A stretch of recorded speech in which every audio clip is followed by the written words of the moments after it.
নামাজের মধ্যে প্রথম রাকাতে সূরা নাস পড়ে ফেললে করণীয় কি? মাজারের মধ্যে মান্নাত করা জায়েজ আছে কিনা? এরপর প্রশ্ন হলো কবর বা কবরস্থান সামনে করে মুনাজাত করা যাবে কিনা? আমি ফজরের সুন্নত পাই নাই, দেখি জামাত শুরু হয়ে গেছে, এখন আমি আগে সুন্নত পড়বো নাকি জামাতে শামিল হব? এরপর প্রশ্ন হলো ক্রিকেট খেলে টাকা উপার্জন করা জায়েজ হবে কিনা? পান সুপারি চুন বিক্রি করা জায়েজ আছে কিনা? আমার বাবা ধূমপান করেন, বাবা যদি দোকান থেকে সিগারেট আনতে বলেন তাহলে আমি কি সিগারেট আনতে পারবো নাকি আমার গুনাহ হবে? জন্মদিনে উইশ করা যাবে কিনা? কবরস্থানের পাশ দিয়ে যাওয়ার সময় উচ্চস্বরে সালাম দিতে হবে কিনা? নিয়মিত ফজর নামাজ কাজা হলে তার কি করা উচিত? যেসব লাশ কবরে দাফন করা হয় না, যেমন পানিতে ডুবে মারা যায়, যার লাশের কোনো খবর থাকে না ইত্যাদি, তাদের কবরে আযাব হবে কিনা? এরপরে প্রশ্ন হলো মোবাইল পকেটে নিয়ে বা সামনে রেখে নামাজ পড়া যাবে কিনা? স্বামী মারা যাওয়ার সাথে সাথে কি স্ত্রীর নাকের দুল, কানের দুল, হাতের বালা এগুলো খুলে ফেলতে হবে? কথায় কথা দুষ্টমি করে স্ত্রী যদি স্বামীকে ভাই ডাকে, স্বামী যদি স্ত্রীকে বোন ডাকে, ভাই বোন ডাকাটা শরীয়তের দৃষ্টিতে জায়েজ নাকি না জায়েজ? স্বপ্নে যদি স্বামী স্ত্রী ঝগড়া করতে দেখে তাহলে কি হবে? ভাই, অনেকগুলো প্রশ্ন আছে, খুব গুরুত্বপূর্ণ এবং বেশ জীবন ঘনিষ্ঠ। আসুন আমরা প্রশ্নগুলোর উত্তর কোরআন এবং হাদিস থেকে জেনে নেওয়ার চেষ্টা করি। আল্লাহ তাআলা তৌফিক দান করুন। প্রথম প্রশ্ন, নিজের উপার্জিত টাকা দিয়ে পিতার নামে সম্পদ ক্রয় করলে সেই সম্পদের অংশীদার অন্যান্য ভাই বোন হবে কিনা? আপনার টাকা দিয়া জমি কিনছেন বাপের নামে, এখন ভাগ সব ভাই বোন চায়। আইনত তো ভাই বোন পাবে, যে বাপের নামে যেহেতু আছে সবাই ভাগ পাবে, কিন্তু শরীয়তের দৃষ্টিকোণ থেকে বাবার নামে শুধু রেখেছে সেফটির জন্য, বা ছেলে বিদেশ ছিল বাবার নামে রাখছে, এরকম যদি হয় অন্য ভাই বোনরা সেটার দাবি করতে পারবে না। কারণ এই জমিটা কিনেছে যার টাকা দিয়ে, তিনি হলেন ভাই, ওটা বাবার টাকা না, অতএব মালিক হলো ভাই। তার টাকা দিয়ে কেনা জমির ভাগ সব ভাই বোন বসাতে পারবে না। অনেক সময় এরকম হয় না যে ছেলে বিদেশে আছে, বাপের নামে জমি কিনছে। বাপের নামে কেন কিনছে? বাপকে শ্রদ্ধা দেখায় কিনছে, মালিক বানানোর উদ্দেশ্য না। আর যদি এই উদ্দেশ্যে কিনে যে বাবা এটা আপনাকে আমি দিয়ে দিলাম হাদিয়া, গিফট, এই জমিটা আপনাকে দিলাম আমি, তাহলে সেটা সব ভাই বোন সমানভাবে পাবে। আর যদি বাপের নামে কিনছি, মানে আপনার কাছে রাখলাম, এটা আপনার নামে রাখলাম শুধুমাত্র আমার জমি, তাহলে সেটা ভাই বোন দাবি করতে পারবে না। কোনো ছেলে বিদেশ গেছে, বাবার থেকে টাকা নিয়ে গেছে, তাহলে সেটা বাবাকে তিনি অবশ্যই ফেরত দিবেন, সেটা আরেক জিনিস। কিন্তু তার উপার্জন করা টাকা দিয়ে বাবার নামে মায়ের নামে জমি কিনলে সেটা অন্য সন্তানরা ভাগ বসাবেন না, জায়েজ নাই তাদের জন্য। নামাজের মধ্যে প্রথম রাকাতে সূরা নাস পড়ে ফেললে করণীয় কি? এই কাজ অনেকে করে ফেলেন। প্রথম রাকাতে কি করে ফেলেছেন? সূরা নাস পড়ে ফেলেছেন। এবার আর যাবে কোথায় বেচারা? পরে তো আর সূরা নাই, শেষ। তাহলে দ্বিতীয় রাকাতে কোনটা পড়বে বেচারা? বিপদে পড়লো কি পড়লো না? তো এই বিপদ থেকে উদ্ধার হওয়ার পথ হলো সূরা নাস পড়ে ফেলেছেন প্রথম রাকাতে, দ্বিতীয় রাকাতেও আবার সূরা নাস পড়ে নেবেন। দ্বিতীয় রাকাতে আবার কি করবেন? সূরা ফাতিহার পরে সূরা নাস পড়ে নেবেন, নামাজ হয়ে যাবে। এর জন্য কোনো সিজদা সাহু দিতে হবে না। সাধারণত কোরআন তেলাওয়াতের আদব হলো, নিয়ম হলো, আপনি ধারাবাহিকতা রক্ষা করে তেলাওয়াত করবেন, উল্টা তেলাওয়াত করবেন না। প্রথম রাকাতে সূরা নাস, পরের রাকাতে কুল হুয়াল্লাহ পড়লেন বা কুল ফালাক পড়বেন, এরকম উল্টা পড়বেন না। এটা হলো সুন্নতের খেলাফ। কিন্তু ভুলে হয়ে গেছে, আপনি খেয়াল করেন নাই, বেখেয়ালে হয়ে গেছে, তাতে গুনাহ হবে না, নামাজ হয়ে যাবে ইনশাআল্লাহ। এটা নিয়ে খুব বেশি পেরেশানির কোনো কারণ নাই যে হায় সূরা নাস পড়ে দাঁড়াচ্ছি কোন দিক যাব, কোনো অসুবিধা নাই। আবার পরের রাকাতেও কি করতে পারেন? সূরা নাস ডাবল পড়তে পারেন, নামাজ হয়ে যাবে ইনশাআল্লাহ। এরপরে প্রশ্ন হলো, স্বপ্নে যদি স্বামী স্ত্রী ঝগড়া করতে দেখে তাহলে কি হবে? স্বামী স্ত্রী স্বপ্নে যদি ঝগড়া করার কথা দেখে তাহলে কি হবে? দেখেন, মানুষ স্বপ্নে দেখে যেসব কারণে, তার ভিতরে একটা হলো সারাদিন যা করে ঘুমাইলে ওইটা অনেক সময় স্বপ্নে দেখে। কথা বুঝেছেন? এই জন্য যে যেই কাজ বেশি করে সারাদিন জাগ্রত অবস্থায়, ঘুমাইলে অনেক সময় সে সেটা একটু বেশি দেখে। অনেক স্বামী স্ত্রী আছে কথায় কথা সারাদিন ঝগড়া করে, এই জন্য ঘুমাইলেও কি দেখে? ঝগড়াই দেখে। এটা একটা আলামত হতে পারে যে আমাদের একটু সোজা হওয়া উচিত, মানুষ হওয়া উচিত, ঝগড়াঝাটি করা উচিত না, ধৈর্য থাকা উচিত। আবার সবসময় যে এমন হয় তাও না। অনেকে এমন আছেন যে স্বামী স্ত্রীর মধ্যে ঝগড়াঝাটি হয় না সচরাচর, কিন্তু তারা দেখছে স্বপ্নে ঝগড়া হয়েছে। তাহলে কি হতে পারে? স্বপ্নের ব্যাখ্যা সম্পর্কে বিশেষজ্ঞরা অনেকে আছেন যারা স্বপ্নের ব্যাখ্যা ভালো বুঝেন। আমি স্বপ্নের ব্যাখ্যা বিশেষজ্ঞ না, তবে সাধারণত যেই স্বপ্ন দেখার পর আপনার কাছে পরিষ্কার মনে হয় যে হ্যাঁ আমি দেখেছি, যেটা দেখেছি এটা সত্য দেখেছি, মনে আছে কি দেখেছি, পুরা ঝাপসা ঝাপসা না, পরিষ্কার, এবং স্বপ্ন দেখার পর আপনার কাছে মনে হচ্ছে এটা মিনিংফুল স্বপ্ন, এটার একটা কোনো একটা ইঙ্গিত মনে হয় আমাকে করছে, এই স্বপ্ন ইঙ্গিতবাহী, তাহলে সেই স্বপ্নকে সত্য স্বপ্ন আপনি ধরতে পারেন। যদি মনে হয় এই স্বপ্ন থেকে আমি খারাপ কোনো ইঙ্গিত পাচ্ছি, তাহলে আল্লাহর কাছে ওই স্বপ্নের ক্ষতি থেকে পানা চাইবেন, আমানতু বিল্লাহি ওয়া রাসূলি বলবেন, বাম দিকে থুতু ফেলবেন, এবং ঘুম ভেঙে গেলে উঠে সম্ভব হলে 2 রাকাত নামাজ পড়বেন। ইনশাআল্লাহ আল্লাহ তাআলা স্বপ্নের ক্ষতি থেকে বাঁচাবেন। এবং স্বপ্নে ঝগড়াঝাটি দেখছেন, এরপর থেকে একটু অ্যালার্ট হয়ে যান। 5 নম্বর বিপদ সংকেত নিজের বাড়িতে দিয়া এরপর থেকে সোজা হয়ে থাকবেন যে খবরদার ঝগড়া যাতে কোনোভাবে হতে না পারে। কথা কি বুঝাতে পারছি? অনেক কিছু আল্লাহ রাব্বুল আলামিন স্বপ্নে দেখান মানুষকে, ভবিষ্যতে কি ঘটতে পারে সে সম্পর্কে ইঙ্গিত দিয়ে অনেক সময় সতর্ক করেন আল্লাহ তাআলা। বিশেষ সতর্ক থাকবেন, এর জন্য যে বিশেষ কিছু করতে হবে এমন কোনো কথা নাই, সতর্ক থাকবেন শুধুমাত্র। এরপরে প্রশ্ন হলো, কথায় কথা দুষ্টমি করে স্ত্রী যদি স্বামীকে ভাই ডাকে, স্বামী যদি স্ত্রীকে বোন ডাকে, ভাই বোন ডাকাটা শরীয়তের দৃষ্টিতে জায়েজ নাকি না জায়েজ? আমাদের সমাজে মহব্বতের চোটে আমরা যে আরো কত কিছু করি, অনেকে এই কাম করে যে স্বামী তার স্ত্রীকে কি বলে, বোন ডাকে, আবার স্ত্রী তার স্বামীকে ভাই ডাকে। আবু দাউদের এক হাদিস থেকে আমরা জানতে পারি যে এক ব্যক্তি নবী করিম সাল্লাল্লাহু আলাইহি সাল্লামের যুগে তার সময় এরকম, তিনি পুরুষ ছিলেন, তার স্ত্রীকে তিনি বোন ডেকেছেন, হে বোন আমার, এরকম বলেছেন। তো এই ডাক শুনে নবী করিম সাল্লাল্লাহু আলাইহি সাল্লাম তাকে নিষেধ করেছেন যে এভাবে ডাকবা না। অতএব স্বামী স্ত্রী একে অন্যকে কি ডাকবে না, ভাই বোন বলে ডাকবে। যদি সন্তান থাকে তাহলে অমুকের বাপ অমুকের মা বলবে।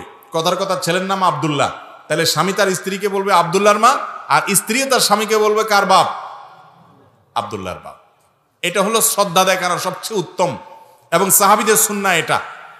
আর অন্য কোনো উপায়ে তো ডাকতে পারে না। আমাদের দেশে আপনার সাধারণত গ্রাম দেশে দেখা যায় এখনো মা চাচিদের মধ্যে এই প্রচলন আছে যে মুরব্বীদেরকে স্বামীদেরকে ডাকার সময় কি বলে, ওগো ওয়া, সেটা আমি বলে ওয়া, ওগো বা অমুক বা শুনছেননি, মানে কিছু একটা ইঙ্গিত দিয়া বলে। তো নাম ধরা জায়েজ আছে কিনা সেটা আরেক বিষয়। নাম ধরা হাদিসের আলোকে কোনো নিষেধ বিষয় না, কিন্তু কোনো সমাজে বড়দেরকে নাম ধরাটা যদি বেয়াদবি মনে হয়, অসম্মান মনে হয়, তাহলে সেটা অবশ্যই করবে না। এটা ওরফের উপর নির্ভর করবে, প্রচলনের উপর নির্ভর করবে। কিন্তু খোলাসা কথা হলো স্বামী স্ত্রী একে অন্যকে ভাই বা বোন বলে ডাকবে না, ডাকা উচিত না। কিন্তু যদি ডাকে এর কারণে যে আবার বিবাহ ভেঙে যাবে ব্যাপারটা সেরকমও না, এরকম করা উচিত না, করলে বিবাহ ভাঙবে না। আমি একজন ব্যবসায়ীকে ব্যবসা করার জন্য কিছু টাকা দিয়েছি, আর সে ব্যবসায় লাভবান হয়ে আমার টাকাগুলো আমাকে ফেরত দিয়েছে, আর লাভবান হওয়ার পর খুশি হয়ে আমাকে কিছু টাকা দিয়েছে, সেগুলো আমার গ্রহণ করতে পারবো কি না? কোনো ব্যক্তি যদি কাউকে ধার দেন, টাকা ধার দেন, ধার দেওয়ার সময় যদি চুক্তি করেন যে আমাকে মাসে বা বছরে এত টাকা করে মুনাফা দিতে হবে, লাভ দিতে হবে, তাহলে সেটা হবে সুদ। সেটা হবে কি? সুদ। কুল্লু করদিন জাররা নাফআন ফাহুয়া রিবা। যে কোনো লোন, যে কোনো ধার, এটা দেওয়ার পরে যদি বেনিফিট আসে, বেনিফিট নেয় চুক্তি করে, তাহলে সেটার নাম হলো সুদ। আর সুদকে আল্লাহ তাআলা কি করেছেন? হারাম করেছেন। আল্লাহর জমিনে যত হারাম আছে, এই হারামের মধ্যে সবচেয়ে বড় হারাম হলো, উপার্জনের হারামের মধ্যে সবচেয়ে বড় হারাম হলো সুদ। কিন্তু কেউ যদি আপনাকে ধার দেয়, আপনাকে ধার দিয়েছে, আপনি তার টাকাটা যখন পরিশোধ করতেছেন, করার সময় আপনি নিজে থেকে কিছু বাড়ায় দিলেন। 10,000 টাকা ধার দিয়েছে, আপনি দেওয়ার সময় 10,000 টাকার সাথে আর 500 টাকা দিয়ে দিলেন।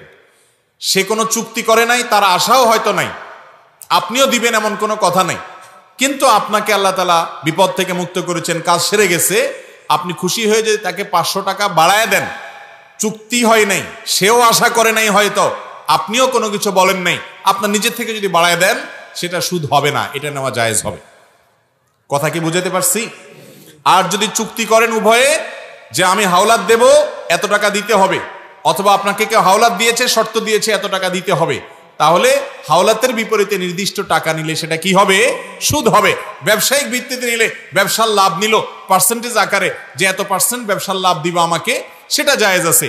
আহাল্লাল্লাহুল বাইআ ওয়া হাররামার রিবা। আল্লাহ বেচা কিনা ব্যবসাকে জায়েজ করেছেন, আর রিবা এবং সুদকে কি করেছেন? হারাম করেছেন। এরপরে প্রশ্ন হলো, স্বামী মারা যাওয়ার সাথে সাথে কি স্ত্রীর নাকের দুল, কানের দুল, হাতের বালা এগুলো খুলে ফেলতে হবে?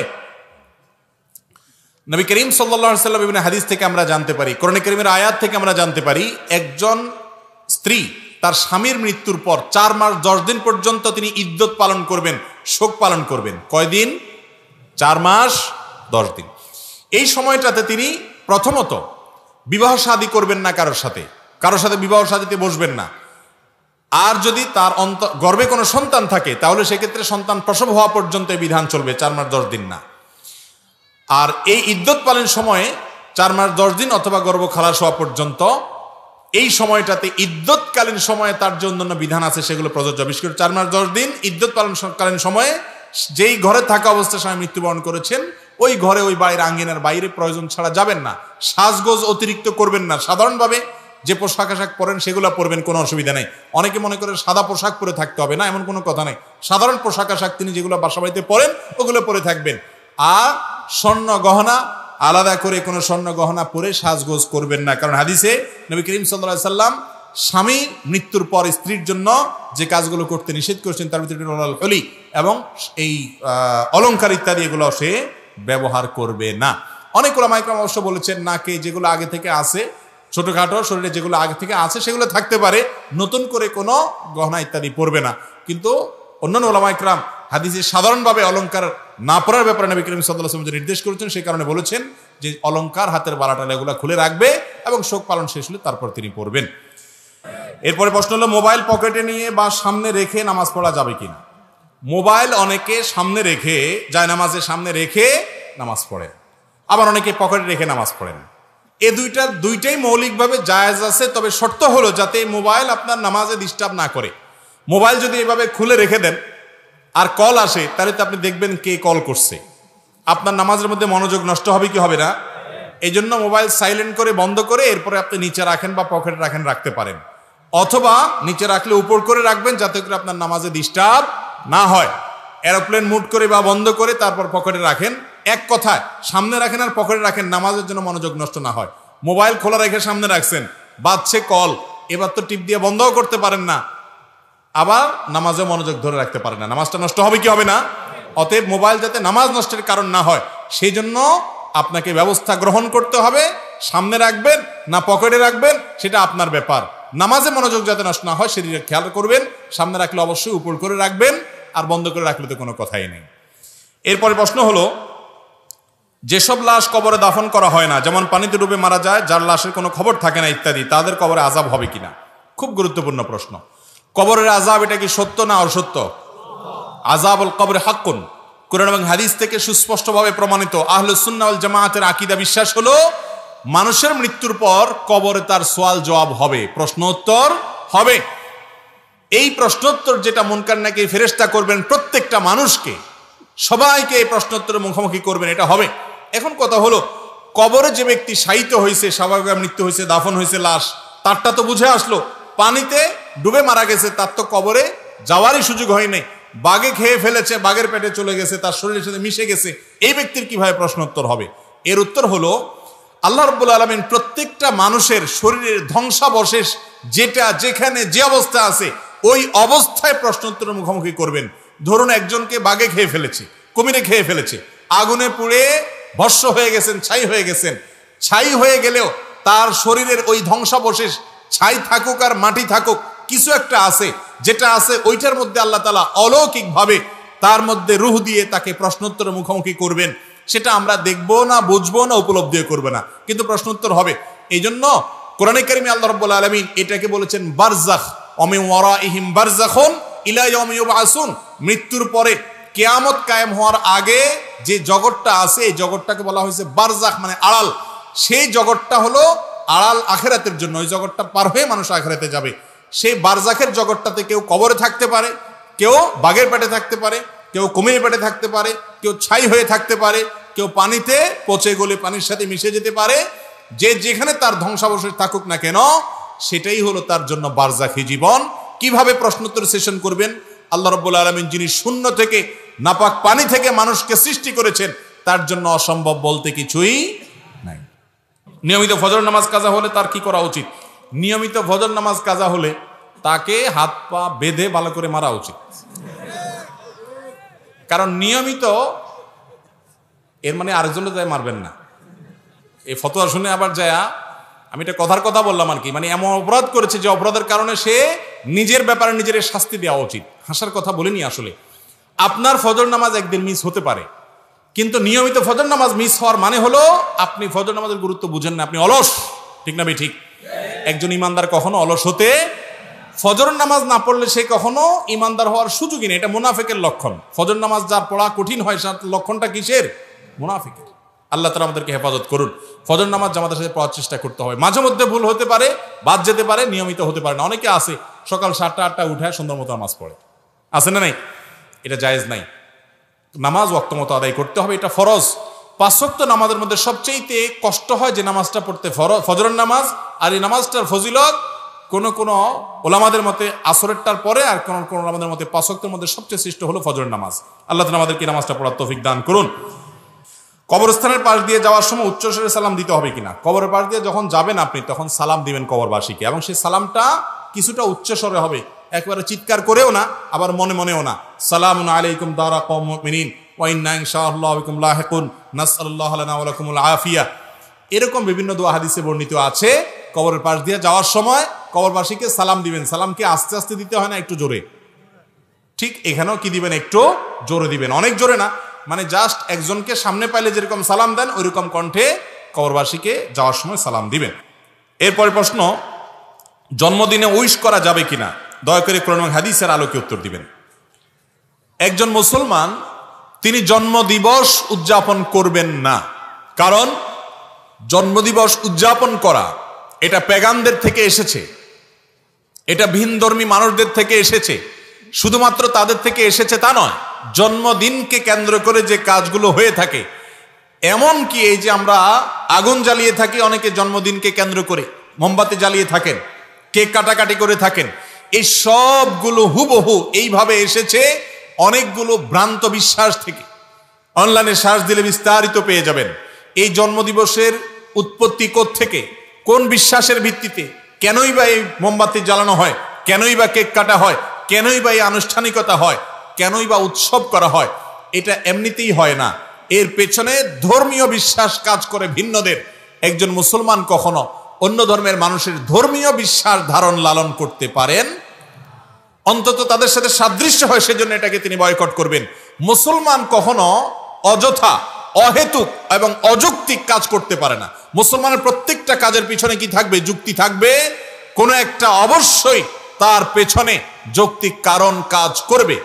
আপনার জীবন থেকে একটা বছর খসে গেল, আপনার জন্মদিবস আসলো, ধরেন আগামীকাল আপনার জন্মদিন, তার মানে হলো আপনাকে আল্লাহ যত হায়াত দিয়েছে তার থেকে একটা বছর চলে গেছে। পরবর্তী বছর আবার ওই দিনে আসলো, মানে আরেকটা বছর চলে গেছে।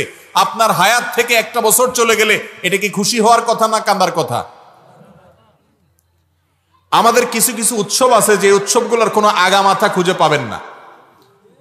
যেমন নতুন বছরের প্রথম দিন, বছরের প্রথম দিন, নতুন দিন, নববর্ষ, ইংরেজিতে 31st নাইট বলে উদযাপন করি আমরা, বাংলায় করি, অন্যান্য ভাষায় আরবিয়ানরাও আজকাল করে। এই যে বছরের প্রথম দিন মানুষ উৎসব করে কেন? কারণ বছরের প্রথম দিন আসছে। বছরের প্রথম দিন আসলে যদি উৎসব করতে হয়, তাহলে বছরের শেষ দিন চলে যাওয়ার কারণে কান্না করা উচিত না?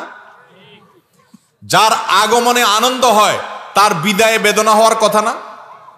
যার আসলে খুশি হয় সে চলে গেলে কষ্ট লাগবে না? অথচ দেখবেন যারা এই নববর্ষ উদযাপন করে, আমাদের যুবকদের অনেকে উৎসব করে, তাদেরকে জিজ্ঞাসা করেন যে বন্ধু, তুমি যে বছরের প্রথম দিন আসার কারণে উৎসব করেছ, বছরের প্রথম দিন আসাটা, নতুন বছর আসাটা, এটা যদি আনন্দের কারণ হয়, তাহলে এই বছরটা চলে যাওয়া সেটা তো অবশ্যই বেদনার কারণ হওয়ার কথা। কই, তুমি তো তোমার জীবনে কখনো কোনো বছর চলে যাওয়ার কারণে, শেষ হওয়ার কারণে, আজকে বছরের শেষ দিন, কি করলাম এ বছরে আমি, এই কথা চিন্তা করি কখনো কাঁদো নাই?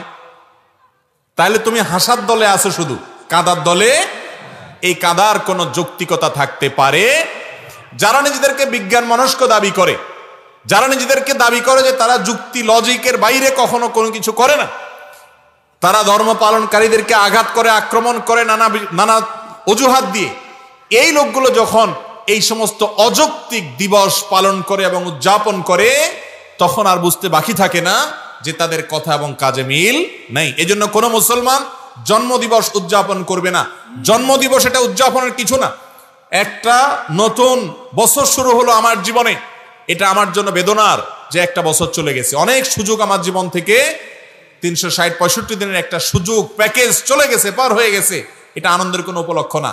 অতএব আমাদের মুসলমানদের মধ্যে অনেকের মধ্যে হীনমন্যতা কাজ করে। তারা মনে করে পশ্চিমারা যেগুলা করে এগুলো করলে বোধহয় ভদ্র হওয়া যায়, স্মার্ট হওয়া যায়, শিক্ষিত হওয়া যায়, আধুনিক হওয়া যায়। এই জন্য তারা জাতে উঠার জন্য তাদের অন্ধ অনুকরণ করে। অথচ একজন মুসলমান তিনি এই সমস্ত ভিনধর্মী কালচার, ভিনদেশী কালচার, অযৌক্তিক কালচার এগুলোর পেছনে পড়ার কথা না। অতএব কোন মুসলমান জন্মদিবসকে কেন্দ্র করে না কিছু করবেন, না কাউকে উইশ করবেন। এটা উইশ করার কোনো জিনিসই না। নবী করিম সাল্লাল্লাহু আলাইহি সাল্লাম 2 ঈদে উইশ করেছেন, ভালো কিছু অর্জন করেছে, আপনি কাউকে সাহস দিয়েছেন ভিন্ন কথা, কিন্তু জন্মদিবস কেন্দ্রিক কোনো শুভেচ্ছা জানানো, উইশ করা, এরকম কোনো কিছু কোরআন হাদিস থেকে প্রমাণিত নয়। মুসলমান সে কখনো ভিনধর্মীদের কালচারের অনুসরণ করতে পারে না। এরপরে প্রশ্ন, আমার বাবা ধূমপান করেন, বাবা যদি দোকান থেকে সিগারেট আনতে বলেন তাহলে আমি কি সিগারেট আনতে পারবো নাকি আমার গুনাহ হবে? এবং বাবা ধূমপান করলে সন্তানের করণীয় কি? ভাই, কোনো বাবা যদি নিজে বিড়ি সিগারেট খায়, ছেলেকে নির্দেশ করে নিয়ে আসো আমার জন্য, এখন তো আসলে মুসিবত। একদিক থেকে বাবার নির্দেশ পালন করা এটা ফরজ না নফল? ফরজ। অপরদিকে ধূমপান করলে সেটা গুনাহ হবে। এখন কোন দিকে যাব বলেন? এর উত্তর হলো, অবশ্যই আপনি বাবার এই নির্দেশ মানবেন না। বাবার এই নির্দেশ মানা কি না? বাবার মার নির্দেশ মানা ফরজ যতক্ষণ পর্যন্ত তারা বৈধ কোনো আদেশ করে। বাবা মা যদি কোনো অন্যায় করতে বলে তাহলে সেই নির্দেশ মানা যাবে। কারণ নবী করিম সাল্লাল্লাহু আলাইহি সাল্লাম বলেছেন, ইন্নামাত তাআতু ফি মারুফ, ভালো কাজের আদেশ দিলে তখন শুধু কথা শোনা যাবে। মন্দ কাজের কথা যদি বাপ মাও বলে সেটাও মানা যাবে। আর বন্ধু বান্ধব বললে ওইটা মানা যেতে পারে নাকি? বন্ধু একটা আকাম করতে বলছে যে বিড়িটা জীবনে প্রথমবারের মতো ধর, একটু একটা টান দে, কি বলেন? বন্ধু বলছে, বন্ধুর কথা কিভাবে ফেলবেন? মুসলমানের সন্তান হয়ে থাকলে, নিজে যদি মুসলমান হয়ে থাকেন, আত্মসমর্পণকারী যদি আল্লাহর কাছে হয়ে থাকেন, মুত্তাকি যদি হয়ে থাকেন, তাহলে কিসের বন্ধু? মা বাবার কথাই যেখানে মানা যাবে না, অন্যায় বললে সেখানে বন্ধু বান্ধব যদি অন্যায়ের কথা বলে, শিক্ষকও যদি অন্যায়ের কথা বলে, নিজের দলের নেতাও যদি অন্যায় করতে বলে, অন্যায় করা যাবে? যাবে? পৃথিবীর কোন মানুষের কথা শোনা যাবে না যদি সে কথা শুনতে গেলে আল্লাহর আদেশ লঙ্ঘন হয়। কথা কি বুঝাতে পারছি? অতএব বাপ যদি বিড়ি সিগারেট আনতে বলে তাহলে নিজের পিঠ বাঁচায়া কৌশলে সরে যাবেন। বুঝতে পারছেন কথা? বাবারে হারাম কাজ করতে সহায়তাও করবেন না, আবার পিঠে যেন মাইদ্যন না পড়ে সেভাবে নিজের সেফটি নিজে নিশ্চিত করে তারপর আমল করবেন। বাবার কথা মানলেন না, বিড়ি আনলেন না দোকান থেকে, এরপরে মাইর খাইলেন, আমাকে দোষ দিয়েন না যে ওনার মাসআলা শুনে মাইর খাইছি। এই জন্য নিজের পেট নিজে বাঁচানোর চিন্তা করে এরপরে কৌশলে এড়াবেন যে বাবা তুমি যেই ধূমপান করলে তোমার ক্ষতি হবে এই কাজ আমি করতে পারবো না, এটা বলে এক দৌড় দিবেন কমপক্ষে। কারণ হাতের কাছে থাকলে মাইদ্যর খাওয়ার ভয় আছে। এক কথায় অন্যায় কাজের কথা বাপ মা করলেও সেটা মানা যাবে না, কিন্তু তাই বলে তাদের সাথে বেয়াদবিও করা যাবে না। সুন্দরভাবে সেটাকে ইগনোর করতে হবে, এড়াতে হবে। এরপরে প্রশ্ন হলো, যে কোনো অনুষ্ঠানে, বিয়ে, বার্থডে, মিলাদ ইত্যাদিতে বাড়ির গেটের সামনে চেয়ার টেবিল বসিয়ে অতিথি থেকে টাকা বা উপহার নেওয়া সম্পর্কে শরীয়তের বিধান কি? এ সম্পর্কে আমরা বিভিন্ন সময় বলেছি ভাই। দাওয়াত দিয়া মানুষকে, বিয়ের দাওয়াত দিলেন, আকিকার দাওয়াত দিলেন, খাতনা হলো বাচ্চার সেটার অনুষ্ঠান করে দাওয়াত দিলেন, বা আরো যত দাওয়াত আছে, এসব দাওয়াত টাওয়াত দিয়ে এরপরে গেটে চেয়ার টেবিল দিয়ে খাতা কলম নিয়ে একজন লোক বসাই দিলেন যে দাওয়াত খাইতে আসছেন, কি আনছেন আগে দিয়া যান। এটাকে আমি সবসময় বলি, এটা হলো ভদ্র বেশে ডাকাতি। চুরি না, চুরি কিন্তু না, এটাকে চুরি বলা যায়। চুরিটা হয় গোপনে, চুরিটা হয় কি গোপনে। আপনি চেয়ার টেবিল বসিয়ে খাওয়ার দাওয়াত দিছেন, আপনি তো বলেন নাই যে এটা রেস্টুরেন্ট, রেস্টুরেন্ট টাকার বিনিময়ে রেস্ট, এটা তো বলেন নাই আপনি বলছেন যে অলিমা, হ্যাঁ অলিমা, বৌভা, তমুক তমুক নাম দিয়া দাওয়াত দিছেন, আসেন সপরিবারে আপনি আমন্ত্রিত। দাওয়াত দিয়া ডেকে এনে ডাকাতি, তো ডাকাতরাও এরকম করে না। কি বলেন, ডাকাতরা এরকম করে? খাওয়ার দাওয়াত দিয়ে এনে এরপরে টেবিল চেয়ার নিয়ে বলছেন কি আছেন বাইর করেন, এ তো ডাকাতের আচরণ। আরে ভাই, হোটেলও তো এর চাইতে ভালো।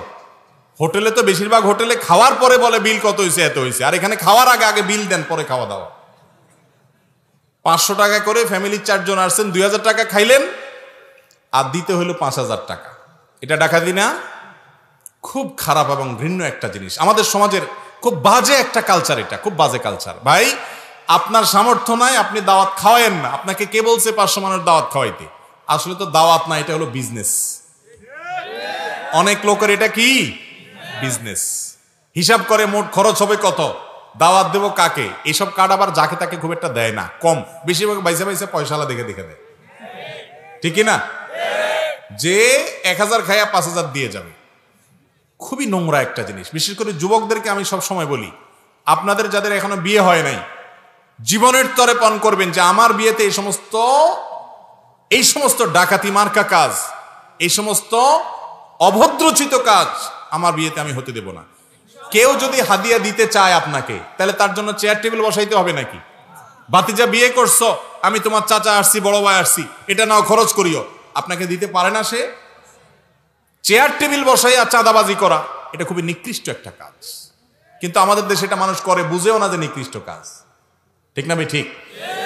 অতএব যুবকরা প্রতিজ্ঞা করবেন তো ইনশাআল্লাহ যে এই সমস্ত হবে না। যতটুকু তৌফিক করলে ততটুকু খাওয়াবেন। আপনি অনেক বেশি খাওয়াইলেন, তার চাইতে 3 গুণ নিয়ে নিলেন। গরিব মানুষ অনেকে এই সমস্ত দাওয়াতের কার্ড পাইলে, মধ্যবিত্তের মানুষ যারা, তারা অনেক কষ্ট পায়। যাইরে কার্ড পাওয়া তো না, এটা হলো ডাকাতের নোটিশ পাওয়া। ডাকাতের নোটিশ বুঝেন? আগের যুগে না, একসময় আমরা ছোটবেলায় শুনতাম ডাকাতরা চিঠি দিত, ছিল নি আপনাদের এলাকায়? ডাকাতরা চিঠি দিত না? চিঠি দিয়া ডাকাতি হইতো। এখন ওই ভার্সনটা আরেকটু ভদ্রভাবে হয়তো চালু হয়েছে আমাদের সমাজে, যে বিয়ে উপলক্ষে অমুকের বৌভাত, অমুকের অলিমা, আপনার সপরিবারে দাওয়াত, তার মানে আপনি আসেন, খবর আছে, কি আছে নিয়ে আসেন, গেটে নেওয়া হবে। তাহলে এটা তো বিয়ের কার্ড না, এটা তো নোটিশ দিয়ে ডাকাতি করা। যুবকরা বাদ দিবেন তো ইনশাআল্লাহ? ঠিক তো চিল্লায়া বলতেছেন, বিয়ের সময় কি করবেন সেটা তো আল্লাহ ভালো জানে। অতএব ঠিকঠাক বলে লাভ নাই, সমাজ পরিবর্তন করতে হবে। করবো তো ইনশাআল্লাহ? আল্লাহ আমাদের তৌফিক দান করুন। এরপরে প্রশ্ন হলো, আপনি এক জায়গায় বলেছেন কাউকে দাঁড়িয়ে সম্মান প্রদর্শন করা যাবে না, অথচ এক মাহফিলে আপনি একজন বড় আলেম আসার পর দাঁড়িয়ে সম্মান করেছেন, এ বিষয়ে কি বলবেন? মাশাআল্লাহ, খুব সুন্দর এবং একেবারে যথোপযুক্ত প্রশ্ন। ভাইরা আমার, নবী করিম সাল্লাল্লাহু আলাইহি ওয়াসাল্লাম বিভিন্ন হাদিস থেকে সুস্পষ্টভাবে প্রমাণিত হয়, তিনি নিষেধ করেছেন যে কাউকে স্রেফ সম্মান দেখানোর জন্য দাঁড়িয়ে যাবে না। এটা অমুসলিমরা করে, তোমরা সেটা করবে না। সাহাবীদের মধ্যেই একজন সিনিয়র সাহাবী, তিনি শারীরিকভাবে কিছুটা অসুস্থ, তিনি আসার পর নবী করিম সাল্লাল্লাহু আলাইহি ওয়াসাল্লাম আবার নির্দেশ করেছেন, তোমরা দাঁড়িয়ে যাও এই সাহাবীর জন্য। দাঁড়িয়ে যাওয়া মানে সম্মান না, সম্মান দেখানোর জন্য না। দাঁড়িয়ে যাওয়া বলতে দাঁড়িয়ে গিয়ে তাকে হেল্প করো, ধরে বসাও। এই জন্য নবী করিম সাল্লাল্লাহু আলাইহি ওয়াসাল্লাম তার জন্য দাঁড়াতে বলেছেন। অতএব সম্মান প্রদর্শন করতে হবে, এ ব্যাপারে কোনো সন্দেহ নেই। বড়, মুরব্বী, আলেম ওলামা, এমনকি সমবয়স্ক, সবার প্রতি সম্মান দেখাতে হবে কি হবে না? কাউকে অপমান করা যাবে না, সম্মান করা আবশ্যক, ইমানের দাবি, আখলাকের দাবি। কিন্তু সম্মান দেখাতে গিয়ে দাঁড়ানো না, এই পদ্ধতি ইসলামের না, এই পদ্ধতি অমুসলিমদের। নবী করিম সাল্লাল্লাহু আলাইহি ওয়াসাল্লাম নিষেধ করেছেন। আমার যে ঘটনার কথা বলা হচ্ছে, অনেকে দেখেছি এটা নিয়ে ভিডিও বানিয়েছেন এবং এটা নিয়ে অনেকে ট্রলবাজি করছেন। বাস্তবতা হলো যে আলেমের কথা বলা হচ্ছে, উনি এসেছেন, উনি আসার পর আমি আলোচনা ছেড়ে দিয়ে উঠে গিয়ে ওনাকে বসার জন্য অফার করেছি। তো উনি বলেছেন, ওই আওয়াজগুলো এখনো রেকর্ড আছে, উনি বলেছেন যে না, আমি আপনার ওয়াজ শোনার জন্য আসছি, আপনি বরং ওয়াজ করেন, আমি বসবো। তো উনি বসে গেলেন, তখন আমি আবার এসে বসে গেলাম। তাহলে দাঁড়ানোটা হলো ওনাকে চেয়ার ছেড়ে দিয়ে ওয়াজের অফার করার জন্য, ওইটা নিছক গতানুগতিক সম্মান দেখানোর জন্য না। কিন্তু আমরা কারোর সমালোচনা করতে হলে তার সত্যতা যাচাই বাছাই করার দরকার মনে করি না। কিছু একটা পাইলেই সেটা নিয়ে কি করি? সমালোচনা করি। আল্লাহ তাআলা আমাদেরকে হেদায়েত দান করুন। আর দ্বিতীয় কথা হলো যে আমার কথা এবং কাজে যদি কখনো মিল না থাকে, তাহলে সেটা আমার ত্রুটি মানুষ হিসাবে যদি থাকে, কখনো এরকম হয়, যদি কমন কথা ভবিষ্যৎ অগ্রিম বলে রাখলাম, যদি সত্য কথা কোরআন হাদিস থেকে শুনেন, জানেন, তাহলে সেটার উপর আমল করবেন। যদি সে আমলটা যিনি বলেছেন তার মধ্যে নাও থাকে, তারপরও সেটা আমল করবেন কি করবেন না? কথা যদি সত্য হয়, সঠিক হয়, তাহলে আমার কাজ কি করা? আমল করা। আল্লাহ আমাকে আমার তৌফিক দান করুন। এরপরে প্রশ্ন হলো, আলসেমি ভাতা নামে একটা ভাতা এখন চলমান রয়েছে, প্রায় 100 থেকে 200 লোক সারাদিন কাজ করেন, প্রতিটি ওয়ার্ডে এনজিও সংস্থা প্রতিদিন কাজের মজুরি নির্ধারণ করে দিয়েছে জনপ্রতি 400 টাকা করে। দিন শেষে মজুররা মজুরি পায় 300 টাকা করে, কারণ দিন শেষে 400 টাকা মজুরি থেকে 100 টাকা জনপ্রতিনিধির হাতে তুলে দিতে হয়, যা মাস শেষে 3 লক্ষ থেকে 6 লক্ষ টাকা হয়ে থাকে। অসহায় লোকেরা সারাদিন কাজ করে 100 টাকা। বুঝতে পেরেছি, প্রশ্ন পরিষ্কার। দেখুন, আমাদের সমাজে এই ধরনের কাজ শহরে গ্রামে সব জায়গায় কম বেশি হয়ে থাকে। যিনি কাজ ধরেন তিনি অনেক সময় দেখা যায় শ্রমিকদের কাছ থেকে কমিশন নিয়ে থাকেন। এই কমিশন নেওয়া, এটা যদি শুধুমাত্র তিনি কাজ ধরে দিয়ে কমিশন নেন এবং কাজ ধরা তার দায়িত্বে থাকে, যেমন কথার কথা অনেক লোকের হাউস ড্রাইভার আছে বা কোম্পানির কর্মচারী আছেন, ওই কোম্পানির কর্মচারীর কাজই হলো মানুষকে, তার কাজের অংশ হলো অন্য মানুষকে কাজের জন্য নিয়ে আসা, নিয়োগ দেওয়া। সে সেখান থেকে আবার যদি তাদের কাছ থেকে মাসোহারা খায় বা তাদের কাছ থেকে কোনো সুবিধা গ্রহণ করে, এর নাম হলো ঘুষ। এর নাম হলো কি? আরে ঘুষ খাওয়া এটা পরিষ্কারভাবে হারাম। পরিষ্কারভাবে কি? এই ঘুষের ব্যাপারে নবী করিম সাল্লাল্লাহু আলাইহি ওয়াসাল্লাম অভিসম্পাত নাজিল করেছেন। ভাইরে, অন্যায়ভাবে যে টাকা খাবেন, মানুষের হক মেরে খাবেন, গরিব মানুষ কষ্ট করেছে সেখান থেকে 100 করে আপনি কমিশন খাইলেন, অথচ এটা আপনার দায়িত্ব, ডিউটি পালন করেছেন। আপনি ডিউটি পালন করে যে কমিশন খেলেন, আপনি যে হারাম খেলেন, এই হারামটা নিয়েও যেতে পারবেন না, এমনকি খেয়েও যেতে পারবেন না। খেয়ে যেতে পারবে? আমরা যত উপার্জন করি সব নিজে ভোগ করতে পারি? হাতে বুতে ভোগ করবে, হাতে বুতে। আপনি নিজে ভোগও করতে পারবেন না। অতএব এটা কোনো বুদ্ধিমান সুবিবেচক মানুষের কাজ হতে পারে না যে অন্যের জন্য, ছেলে মেয়ের পরিবারের জন্য আমি নিজে হারাম খাবো, হতে পারে না। আল্লাহ আমাদেরকে বুঝায় যেন সে তৌফিক দান করুন। বর্তমানে টেকনাফ উপজেলার প্রতিটি মাহফিলের যারা কাজ করেন তাদের অনেকে ইয়াবা ব্যবসার সাথে জড়িত। অনেকে এই টাকা মাহফিলে দিয়ে থাকেন, এটা জায়েজ হবে কিনা? ভাই, নবী করিম সাল্লাল্লাহু আলাইহি ওয়াসাল্লাম বলেছেন, ইন্নাল্লাহা তাইয়্যিব ওয়া লা ইয়াকবালু ইল্লা তাইয়্যিবা।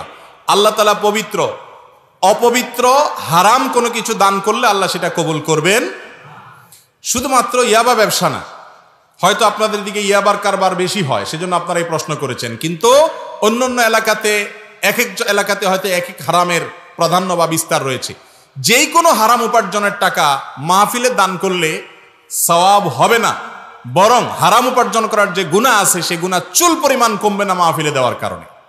আমাদের অনেকে আছেন হারাম টাকা পয়সা উপার্জন করার পর মসজিদ, মাদ্রাসা, ওয়াজ মাহফিল, হুজুরদেরকে কিছু দান টান করে তারা মনে করেন কিছু দান টান করলে হুজুররা যে দোয়া দায়ী করবে, এতে আমার কালোগুলা সব সাদা হয়ে যাবে।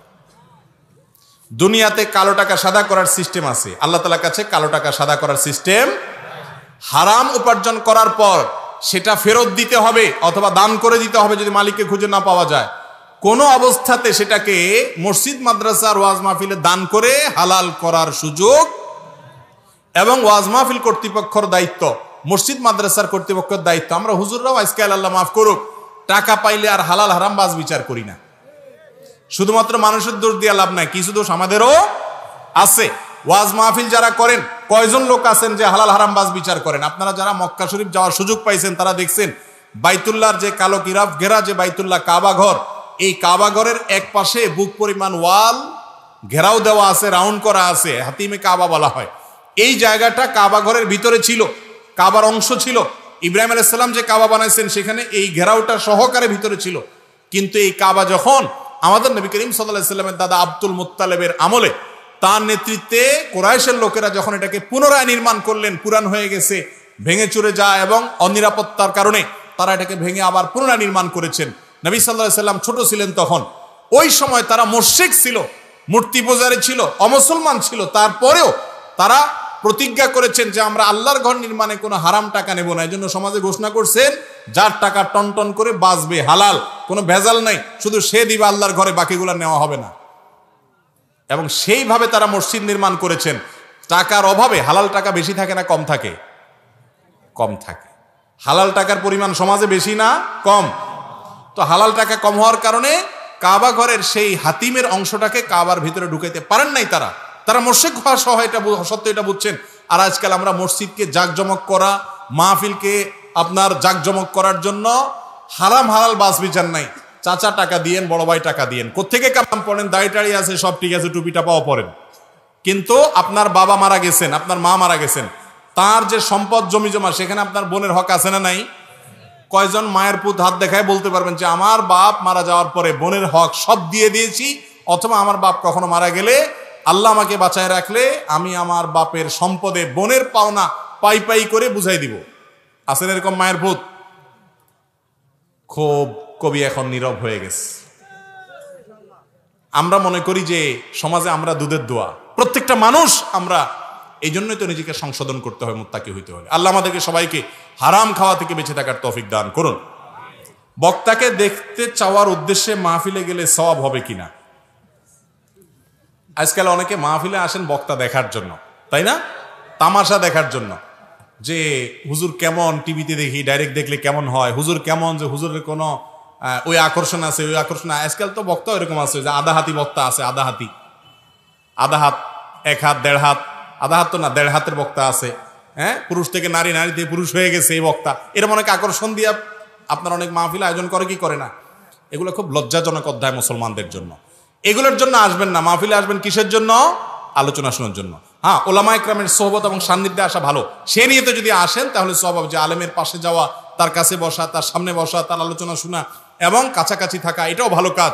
নেককারদের সাথে আল্লাহ থাকতে বলেছেন, ওই উদ্দেশ্যে আপনি যেতে পারেন। শুধু একটু চেহারা দেখলেন, কেমন একটা রং তামাশা দেখলেন, তো এটার জন্য কি হবে না? সওয়াব হবে না। এরপর প্রশ্ন হলো, ক্রিকেট খেলে টাকা উপার্জন করা জায়েজ হবে কিনা? কোনো প্রকার খেলাধুলা এগুলোকে পেশা হিসাবে নিয়ে উপার্জন করা জায়েজ নাই। কারণ হলো, ইমানদার প্রথমত খেলাধুলা এগুলো শারীরিক কসরতের অংশ হিসাবে করা জায়েজ আছে, যখন সেখানে হারাম যে বিষয়গুলো আছে খেলার সাথে, জুয়া টুয়া এই সমস্ত যদি না থাকে। আর যদি সেটাকে পেশা হিসাবে গ্রহণ করেন, তাহলে শরীয়ত যে সমস্ত পেশা, যে সমস্ত কাজের মাধ্যমে উপার্জনকে হালাল রেখেছেন, এটা সেরকম কোনো কাজ না। না এটা আর্থসামাজিক কোনো উন্নতির পথ খোলে, বরং আর অর্থের বিনিময়ে আপনি যখন এই খেলা খেলতে যাবেন, আরো বহু হারামের আশ্রয় আপনাকে নিতে হবে, সংস্রবে আপনাকে যেতে হবে। এই জন্য এটা কোনো বৈধ বা শরিয়া নির্দেশিত পেশা নয়। এরপরে প্রশ্ন, পান সুপারি চুন বিক্রি করা জায়েজ আছে কিনা? পান সুপারি এবং চুন এগুলো বেচা জায়েজ আছে কিনা? মৌলিক একটা নীতিমালা শুনেন, যে জিনিসটা ক্ষতিকর মানুষের জন্য বা যে জিনিসটা খাওয়া গুনাহের কথা, সেটার বেচাটাও কি গুনাহ। অতএব ওয়ালা তাআবুনু আলাল ইসমি ওয়াল উদওয়ান, সূরা মায়েদার আয়াত নম্বর 2 দিয়ে আল্লাহ বলেছেন, অন্যায় কাজে একে অন্যের সহযোগিতা করো না। বিড়ি, সিগারেট এগুলো খাওয়া কি জায়েজ না জায়েজ কাজ? কিন্তু আপনি যদি বেচেন, তাহলে সেক্ষেত্রে আপনি বিড়ি খোররে বিড়ি খাওয়ার জন্য হেল্প করলেন, সিগারেট খোররে সিগারেট পান করতে কি করলেন? হেল্প করলেন, ধূমপান করতে হেল্প করলেন। তো হেল্প করার কারণে আপনার গুনাহ হবে, এগুলো করা যাবে না। বলে এগুলো না করলে দোকানদারে চলবে না। তো দোকানে হয়তো বেচা কিনা কম হবে, কিন্তু বিড়িখোর ধূমপানকারী মানুষের কাছে যদি আপনার কেনা বেচা নাও হয়, অন্য ভালো মানুষের কাছে কেনা বেচা হয়, উপার্জন কম হবে কিন্তু তাতে বরকত হবে ইনশাআল্লাহ। বরকত বুঝেন? একজনে লাখ টাকা কামাই করে, এরপরে 6 মাস পরে এক রোগে 10 লাখ টাকা খরচ হয়। আরেকজন বেচারা রিকশাওয়ালা 10,000 টাকা কামাই করে, কিন্তু তার 10,000 টাকা কামাইয়ের পরে দেখা যায় 2 বছর পরে 1 লাখ টাকা জমে গেছে, খরচ যায় আরো টিকে গেছে। এর নাম বরকত। এটার নাম কি? বরকত। আল্লাহ তাআলা অল্পতে অনেক কল্যাণ দিবেন। অতএব হারামকে না করার মতো মানসিকতা থাকতে হবে। পান, মৌলিকভাবে পানের পাতা এটা নাকি উপকারী, আমি জানি না। যদি এটা ক্ষতিকর হয়ে থাকে, এটা কেনা বেচা উচিত হবে না। মৌলিকভাবে পানের পাতা, পানের রস এটা যদি উপকারী হয়, তাহলে কেনা বেচা জায়েজ হবে। আর সুপারি এটা তো খুবই ক্ষতিকর জিনিস, এটা তো খুবই ভয়াবহ জিনিস, এবং পত্রপত্রিকায় লেখাও হয়েছে যে এটা সাইলেন্ট কিলার, এটা বিষের মতো, আস্তে আস্তে মানুষকে ক্ষতি করে নানাভাবে। অতএব ক্ষতিকর জিনিসের বেচা উচিত না। এখন ক্ষতির মাত্রার উপর নির্ভর করবে, এটা কি হারাম হবে না মাকরুহ হবে না কোন লেভেলের হবে না অনুত্তম হবে, কিন্তু এটা ক্ষতিকর, এটা সন্দেহাতীতভাবে প্রমাণিত। এরপর প্রশ্ন হলো, কবর বা কবরস্থান সামনে করে মুনাজাত করা যাবে কিনা? মুনাজাত করবেন আল্লাহর দিকে ফিরে, কেবলার দিকে ফিরে। কোন দিকে ফিরে? কেবলার দিকে ফিরে। যে কোনো দিকে ফিরে মুনাজাত করতে পারেন, কিন্তু সাধারণত আপনি যদি কোনো দিকে ফিরতে চান, তাহলে সেই দিকটা হবে কেবলার দিক। কারণ আল্লাহর কাছে আপনি মুনাজাত করবেন, দোয়া করবেন। কবরের দিকে ফিরে দোয়া করবেন না, কারণ কবরবাসীর কাছে আপনি কিছু চাইতেছেন না। কবরওয়ালার কিছু ক্ষমতা আছে দেওয়ার? আমাদের দেশে অনেক কবরে মানুষ যায়, অনেক মাজারে যায়, অনেক পিসাব, অনেক বুজুর্গ মানুষের কবরে যায়, সেখানে গিয়ে দোয়া করে। আছে না নাই? নির্বাচনের আগে ভোট চাইতে যায়, সন্তান না হলে সন্তান চাইতে যায়, ব্যবসার উন্নতি না হলে ব্যবসার জন্য যায়। আছে না নাই? কবরে কোনো কিছু চাওয়া যাবে না, কারণ কবরওয়ালার কোনো ক্ষমতা। আমরা নামাজের মধ্যে বলি, ইয়াকা না'বুদু ওয়া ইয়াকা, আল্লাহ তোমারই ইবাদত করি আর তোমার কাছেই সাহায্য। তাহলে কবরওয়ালার কাছে সাহায্য চাইলে আর ওই কথা তো ঠিক থাকলো না, এটা শিরক, ঈমান বিধ্বংসী বিষয়। যদি অনেকে কবরের দিকে ফিরে আল্লাহর কাছেই চায়, কবরওয়ালার কাছে চায় না, ওইরকম হলে সেটা শিরক হবে না, কিন্তু তারপরেও সাদৃশ্যটা তো মুশরিকরা যে যারা কবরের পূজা করে তাদের সাথে হয়ে যায়। এই জন্য কবরের দিকে নয়, বরং কার দিকে হবে? আল্লাহর কাছে দোয়া হবে।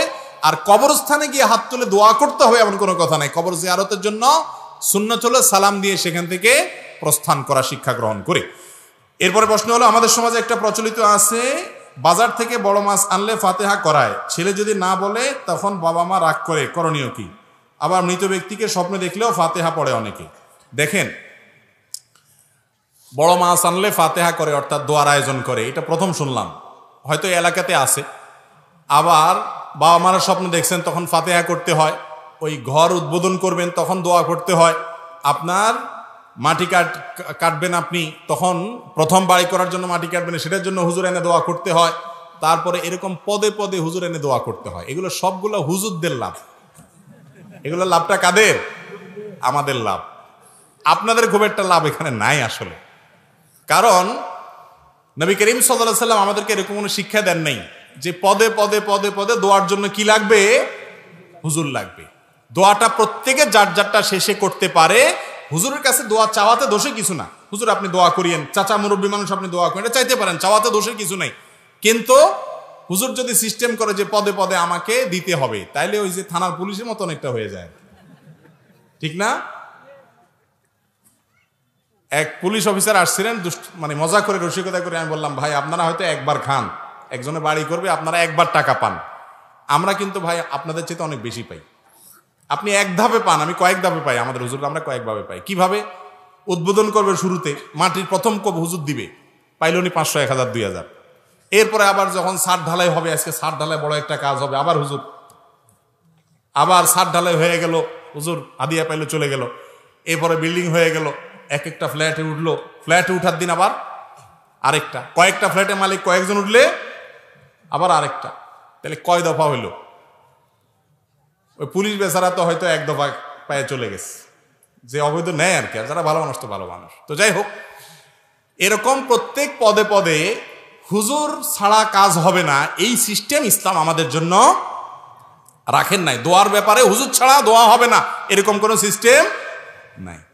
আচ্ছা, হুজুরদের দোয়া করাইছে কোনোদিন দেখছেন আপনারা?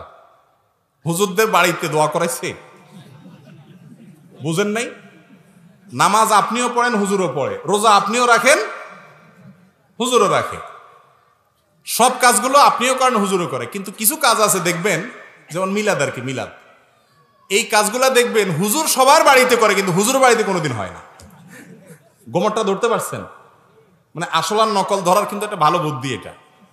এটা যদি আসল হইতো, দরকারি জিনিস হইতো, তাহলে হুজুরেরও দরকার হইতো। কিন্তু হুজুর আমাদেরকে তো কোনোদিন মিলাদের জন্য ডাকে না যে আসো সময় আজকে আমার বাড়িতে মিলাদ। তো হুজুর তো পড়ে না, শুধু আমাদের বাড়িতে পড়ে কেন? কারণ হুজুর পড়লে তো আবার সেখানে কি হবে? খরচ হবে। তো ভাইরা আমার, এটা কোনো ইসলামের শেখানো সিস্টেম না। আমরা সবাই যার যার নিজের জন্য নিজে দোয়া করব, আর অন্যদেরকে দোয়া চাইবো, সমস্যা নেই, দোয়া করাবো না। আমি সবসময় বলি দোয়ার 3টা ফরম্যাট আছে। কয়টা ফরম্যাট? একটা হলো দোয়া করা আল্লাহর কাছে, যে কোনো অসুখ বিসুখ, সুবিধা অসুবিধা আল্লাহ আপনি আমাকে দেন, আল্লাহর কাছে চাইলেন, এটা যে কেউ চাইতে পারে, এটার জন্য কোনো যোগ্যতা দরকার।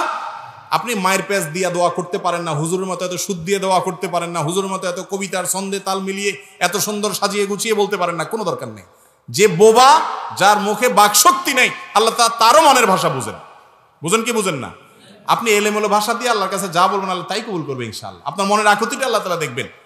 আর আপনার দোয়া টাকা দিয়া যদি আমার থেকে আপনি দোয়া নিতে চান, যে হুজুর 2000 টাকা দিলাম, আমার বাপ মরে গেছে, আপনি দোয়া করে দেন, আমি কান্নার ভান করতে পারি, আপনার মন থেকে বাবার জন্য যে কান্দা আসবে, ওইটা আমার আসলে কোনোদিনই আসবে না। এই সোজা হিসাবটা আমরা অনেকে বুঝি না।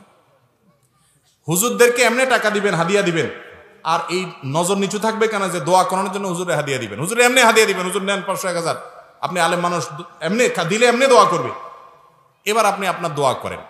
অতএব দোয়া চাওয়া যায়, দোয়া করা যায় নিজেরটা নিজে, আর দোয়া চাওয়াও যায়, কিন্তু দোয়া করানো যায় না, বিশেষ করে মুর্দা কেন্দ্রিক। করানো বুঝেন? দোয়া করা নিজেরটা নিজে, চাওয়া হলো মুরব্বী বাবা দোয়া করেন, হুজুর দোয়া করেন, এটা হলো চাওয়া, দুইটা হইলো। আরেকটা হলো কি দোয়া করানো। করানোটা কি? কিভাবে? করাইতে পয়সা লাগে। করাইতে কি লাগে? দোয়া করাইতে পয়সা লাগে না? কিছু মিলাদ, কিছু জিলাপি, কিছু আপনার আগরবাতি, কিছু গোলাপ জল, কিছু হুজুরের পয়সা, এটা বাজেট লাগে কি লাগে না? এই জন্য দোয়া করাটাও শরীয়তে আছে, দোয়া চাওয়াটাও শরীয়তে আছে, করানোটা বিশেষ করে মুর্দা কেন্দ্রিক করানোটা হারাম। এই ব্যাপারে কোনো দ্বিমত কারোর নাই। দুনিয়ার বিষয়ও কথায় কথায় পদে পদে দোয়া করাইতে হবে, এই শিক্ষাও ইসলাম আমাদেরকে কোথাও দেয় নাই। এরপর প্রশ্ন হলো, আমাদের গ্রামের ছেলেদের খাতনা করালে অথবা বিয়ে অনুষ্ঠানে অনেকে বড় বড় ডেক নিয়ে এসে গান বাজনা বাজায়, এতে আশপাশে মানুষের অনেকের অসুবিধা হয়। এরূপ গান বাজানো শরীরের দৃষ্টিতে জায়েজ আছে কিনা দয়া করে একটু জানাবেন। এই অনাচার বাংলার ঘরে ঘরে, শহরে গ্রামে সব জায়গায় এই অনাচার আছে না নাই? আপনি বিয়ে করবেন, আপনার মনে অনেক রং লাগছে, আপনার মনে অনেক ফুর্তি আছে, বুঝলাম। আপনি সেজন্য গান শুনবেন, গাইবেন, আপনি নাচতে নাচতে লাফাইতে লাফাইতে আপনি ছাদেরতে পড়ে যান, আপনার ব্যাপার। কিন্তু আপনি গান শোনানোর জন্য, গান বাজানোর জন্য ডেক সেট এনে আর বড় বড় সাউন্ড বক্স এনে ধুমধাড়াক্কা আওয়াজ দিয়ে গোটা এলাকার মানুষকে গান শুনতে বাধ্য করতেছেন, এই কাজটা কি ভালো না খারাপ? খারাপ। আল্লাহ তাআলা আমাদেরকে বুঝার তৌফিক দান করুন। আমাদের দেশে সবচাইতে বর্বর, সবচাইতে বাজে কালচারের মধ্যে একটা হলো এটা, যে কোনোভাবে এই ধরনের হারাম জিনিস এটার করা যাবে না। আল্লাহ তাআলা আমাদেরকে বুঝার তৌফিক দান করুন। রমজানের রোজা রাখা অবস্থায় দিনে মাসিক হলে করণীয় কি? কোনো মেয়ে মানুষের রমজানের রোজা রাখা অবস্থায় মাসিক শুরু হয়ে গেছে, মাসিক আরম্ভ হয়ে গেছে, দিনের বেলায়, দুপুরে, বিকালে, এরকম কোনো সময় বা সকালে যখনই হোক, সাথে সাথে তার ওই রোজা বাতিল হয়ে যাবে, শেষ। ওই রোজাটা রমজানের পরবর্তীতে আল্লাহ যখন তাকে সুস্থ করবেন তখন তিনি স্বাভাবিক অবস্থায় রেখে দিবেন। আর এখন রোজা যেহেতু ভঙ্গ হয়ে গেছে, অন্যান্য মানুষের সামনে তিনি খাবেন না, কিন্তু তার রোজা ভঙ্গ হয়ে গেছে। অন্য সামনে এই জন্য খাবেন না যে তাকে দেখে কেউ কুধারণা করতে পারে না জেনে যে রোজা রাখলো না, বা অন্য রোজাদারের লোভ হতে পারে, আরো নানা কারণে অন্য রোজাদারদের সামনে তিনি খাবেন না, কিন্তু তার রোজা ভঙ্গ হয়ে গেছে যদি দিনের বেলায় মাসিক শুরু হয়, রক্ত দেখা যায়। আমার স্বামী রোজা রাখে না, রোজা রাখা অবস্থায় সে আমাকে মাঝে মাঝে স্পর্শ করে, এতে করে কি রোজার ক্ষতি হবে কিনা? স্বামী রোজা না রাখলে সেটা গুনাহের কথা, স্বামীকে রোজা রাখার জন্য নসিহত করতে হবে, আলটিমেটাম দিতে হবে, এবং মহব্বতের দাবি থেকে জোর করতে হবে, সেটা আরেক জিনিস। কিন্তু যদি স্বামী স্পর্শ করে স্ত্রীকে রোজা রাখা অবস্থায়, স্বামী স্ত্রী এক অন্যকে স্পর্শ করে এবং এ জাতীয় কোনো কিছু করে, তাহলে সেক্ষেত্রে রোজা ভঙ্গ হবে না। তবে এই স্পর্শের ফলে যদি তারা নিজেরা নিজেদেরকে নিয়ন্ত্রণ করতে না পারে রোজা ভাঙার দিকে চলে যেতে পারে, ওই লেভেল পর্যন্ত করা জায়েজ নাই। হালকা পাতলা স্পর্শ করাতে কোনো অসুবিধা নাই, এবং এটি হাদিস দ্বারাও প্রমাণিত যে হালকা পাতলা স্পর্শ, স্বামী স্ত্রী সুলভ স্পর্শ, এগুলো জায়েজ আছে। কিন্তু নিয়ন্ত্রণের বাইরে চলে যাওয়ার ভয় হলে সেই লেভেল পর্যন্ত করা জায়েজ নাই। মাজারের মধ্যে মান্নত করা জায়েজ আছে কিনা? ভাই, মানত করার জায়গা মাজার না, মাজারে মানত করা জায়েজ নাই। মানত হবে আল্লাহর নামে। মানত হবে কার নামে? আল্লাহর নামে। মাজারে যিনি শায়িত আছেন তিনি তো আল্লাহর গোলাম। আল্লাহর নামে যেটা করা যায় সেটা আল্লাহর গোলামের নামে করলে সেটার নাম শিরক। সেটার নাম কি? যেটা আল্লাহর নামে করতে হয় এটা আল্লাহর গোলামের নামে করলে কি? শিরক। অতএব এটা জায়েজ নাই, গুনাহের কথা। মাজারে যে মানত করেন আপনারা, অনেকে আমরা মানত করি আমাদের সমাজে, আল্লাহ মাফ করুক, যারা মাজারে মানত করেন তারা নিজেদের বিবেককে জিজ্ঞাসা করেন, এই টাকাটা মাজারে যে দিচ্ছেন এই টাকাটা কি কাজে ব্যয় হবে? কি কাজে ব্যয় হবে বলেন? মাজারে যে লোকটা শায়িত আছে উনি যদি কোনো আল্লাহর নেককার বান্দা ছিলেন এমন হয়, তাহলে টাকা দিলে কি হবে? টাকা দিলে ওই লোকের উপকার হবে কোনো? ধরেন তিনি আল্লাহর নেককার বান্দা, আল্লাহর নেককার বান্দাকে আপনি উপকার করতে চাইলেন, এই টাকা দিলে কি তার উপকারে আসবে? আসবে না। তাহলে কার উপকারে আসবে? ওই ওখানে বসে বসে যেগুলা হয়তো গাঞ্জা খায়, আর না হলে বসে বসে ওই অবসর সময় নষ্ট করে, কোনো কাজ করে না, বৈরাগী থাকে, সংসার করে না, ওরা বসে বসে ভাগযোগ করে খাবে, তাহলে তাদেরকে দিলে আপনি তো বরং সওয়াবের পরিবর্তে গুনাহ হবে। ঠিক না? ঠিক। এই জন্য মাজারে মানত করা জায়েজ নাই, গুনাহের কথা। এই টাকা মাজারে নয়, বরং আপনি দান করার জন্য মানত করতে পারেন, আল্লাহ আমার এই কাজটা হলে আমি দান করব গরিব দুঃখীকে, গরিব দুঃখীকে দিয়ে দিবেন। মাজার টাজারে না। যদিও মানত না করে সাধারণভাবে দান করা উচিত। নবী করিম সাল্লাল্লাহু আলাইহি ওয়াসাল্লাম মানতের উপর নিরুৎসাহিত করেছেন, বিধায় মানত করবেন না। যদি করতে হয় কোনো মাজারে মানত করা জায়েজ নাই, মানত করার জায়গা মাজার নয়। আমি ফজরের সুন্নত পাই নাই, দেখি জামাত শুরু হয়ে গেছে, এখন আমি আগে সুন্নত পড়বো নাকি জামাতে শামিল হব? ফজর নামাজ যদি আপনি জামাতে, সুন্নত যদি আপনি না পান, তাহলে সেক্ষেত্রে সুন্নতটা ফরজ নামাজের পরে সূর্য ওঠারও 15-20 মিনিট পরে পড়বেন, সেটা সবচেয়ে উত্তম।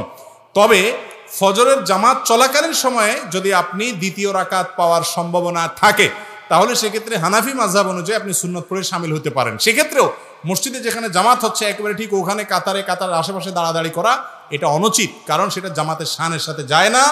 যদি পড়তে হয় অনেক সালাফ থেকে বর্ণিত আছে একটু বাইরে হয়তো বারান্দায় বা উপরে নিচে অন্য কোথাও পড়ে আপনি শামিল হলেন। তবে অনেক উলামায়ে কেরাম সেটাও নিষেধ করেছেন, কারণ হাদিসে আসছে ইযা উকিমাতিস সালাহ ফালা সালাতা ইল্লাল মাকতুবা, যখন নামাজের একামত শুরু হয় তখন ফরজ ছাড়া আর কোনো নামাজ পড়া জায়েজ নাই। যদিও ফজর নামাজের ব্যাপারে যে উলামায়ে কেরাম জায়েজ বলেছেন সেটার বিশেষ কারণ হলো ফজরের সুন্নতটা সবচাইতে গুরুত্বপূর্ণ সুন্নাহ, সেই কারণে যদি পড়তেও হয় এই মাসলাক অনুযায়ী মাযহাব অনুযায়ী, তারপরেও ওই যে একেবারে কাতারে অনেক মসজিদ দেখবেন যে কাতারে জামাত শুরু হয়ে গেছে, ওখানে এলোমেলোভাবে অনেকে সুন্নতের নামাজ পড়তেছে, চলাফেরাও অসুবিধা হয় এবং এটা জামাতের শানেরও খেলাফ হয়। এরপরে প্রশ্ন হলো, বর্তমানে আমাদের দেশে শবে মেরাজকে কেন্দ্র করে একটি নির্দিষ্ট দিনে ইবাদত বন্দেগী করা হয়, এ সম্পর্কে শরীয়ত কি বলে? দেখুন, শবে মেরাজকে কেন্দ্র করে আমাদের সমাজে একটা বিশেষ রাতে রজব মাসের 27 তারিখে ইবাদতবন্দি করে থাকেন। এই বিষয়ে আমরা বলেছি বিভিন্ন সময়ে। শবে মেরাজ নবী করিম সাল্লাল্লাহু আলাইহি সাল্লামের জীবনে গুরুত্বপূর্ণ একটা রাত ছিল। মেরাজের ঘটনা ঘটেছে রাতের বেলায়, এটা ঠিক আছে, কিন্তু সেটা কোন তারিখে হয়েছে এ বিষয়ে হাদিসে সুস্পষ্টভাবে কোনো বর্ণনা নাই। সুস্পষ্টভাবে বিশুদ্ধভাবে কোনো বর্ণনা পাওয়া যায় না যে 27 তারিখেই হয়েছে। বিভিন্ন বর্ণনা পাওয়া যায়, সেগুলো বিশুদ্ধতার মানদণ্ডে উত্তীর্ণ নয়। হাদিসের মূল ধারার যে কিতাবগুলো বুখারী, মুসলিম, আবু দাউদ এবং এরকম প্রসিদ্ধ যে কিতাবগুলো তিরমিজি ইত্যাদি, নাসাই, এই সমস্ত কোনো কিতাবেই এরকম কোনো হাদিস পাওয়া যায় না। মুহাদ্দিস মুহাক্কিকদের অনেকে কেউ 27 রজবের কথা বলেছেন, কেউ রমজান মাসের কথা বলেছেন, কেউ রবিউল আউয়ালের কথা বলেছেন, কেউ জিলকদ মাসে বলেছেন। বিধায় এইটা কোন রাতে হয়েছে সেটাই হাদিস থেকে চূড়ান্তভাবে স্বীকৃত এবং প্রমাণিত নয়, বরং মতপার্থক্যপূর্ণ।